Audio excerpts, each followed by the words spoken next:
everyone, welcome back to my channel. Today's video is about a special doll named Rupert the doll, and he is supposedly one of the most hunted dolls in the world. Rupert the doll was made in the early 90s by a German company famous for making high-end stuffed toys at 40 inches tall, stuffed with wood wool.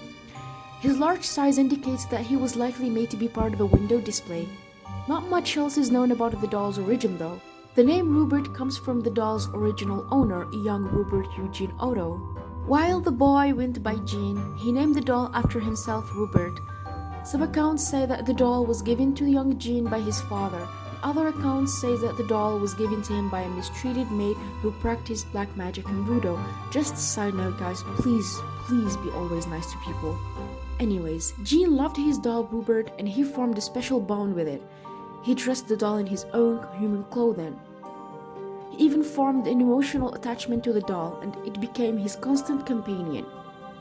He would talk about his doll as if it were alive. He used to blame Rupert the doll for any mishaps that occurred. He would say, "I didn't do it, Rupert did it." There are multiple stories of Rupert the doll's sinister behavior. There are stories of young Jean talking to the doll and an unknown voice being heard answering back. Imagine being like alone and you see your kid or whatever, just like a child, talking and you hear someone answering back, knowing that he is like the only person in a room. Like, you're aware how spooky and creepy that is. And that was not it. Like, furniture was flying, weird voices were heard. All in all, strange occurrences were the norm. People have claimed that Rupert changes his facial expressions, giving the distinct impression that the doll is listening. So you have a doll that actually can respond and listen to you. I don't know how to say it, but you've got yourself not just a doll, but he can like literally listen to you and responds to you. What else do you want?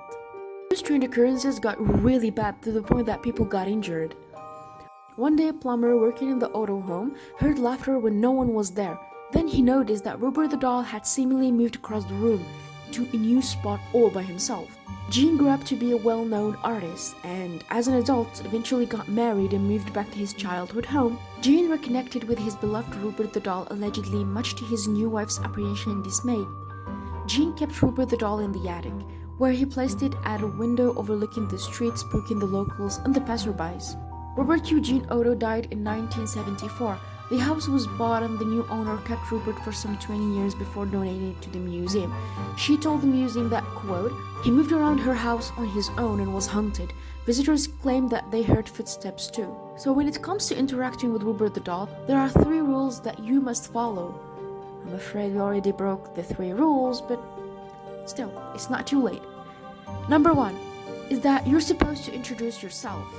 Number 2, you have to ask permission to photograph him or generally interact with him. Number 3, you always have to say goodbye. You can buy Rupert souvenirs or write to him. It's not clear when the idea of Rupert the doll having so-called rules came about, but people take it pretty seriously.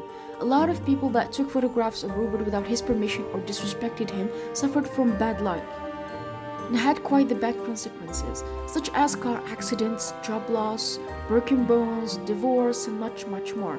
So, a lot of people write letters to apologize, and here is the twist. Many letters and emails were from people that just watched edits and videos of him, even watching his pictures, without his permission and experienced bad occurrences.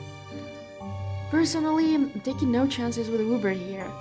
Therefore, dear Rupert, I'm really sorry for watching your videos and images and making and editing a video about you without your permission. I sincerely apologize to you.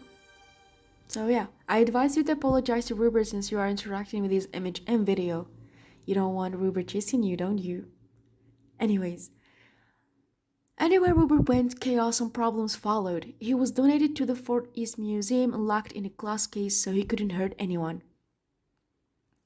I hope you liked the video, take care, and see you in the next one.